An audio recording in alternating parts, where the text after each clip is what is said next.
So I get that question a lot. Basically, what setting I use this plasma pen on. So I just turn it on and it turns on the 0. That's like obviously the lowest setting. And then you can turn on, there's 1, 2, 3, 4, and 5 is usually what I use it on.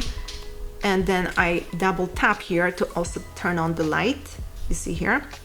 That really helps to just see the skin spots a lot more. So I usually use it on 4 or 5 with the light on.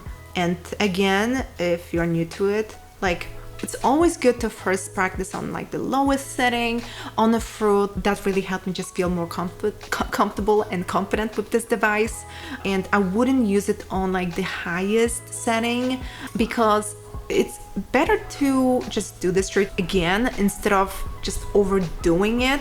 So that's one thing to keep in mind. Start with a low setting, practice, and then depending on your needs, increase if needed. But usually it's not really needed. It's better to use it on a medium setting around, like I said, 4 or 5. And then like the max setting that I use this device on, I believe, is 7.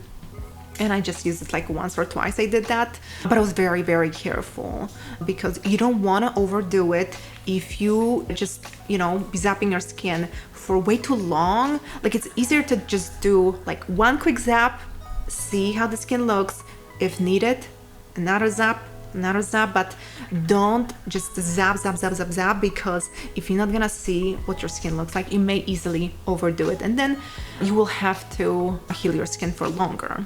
That's what happened to me when I overdid it. Instead of a few days, it took my skin weeks to heal. That's why I don't overdo it anymore, and I prefer to use it on the medium setting.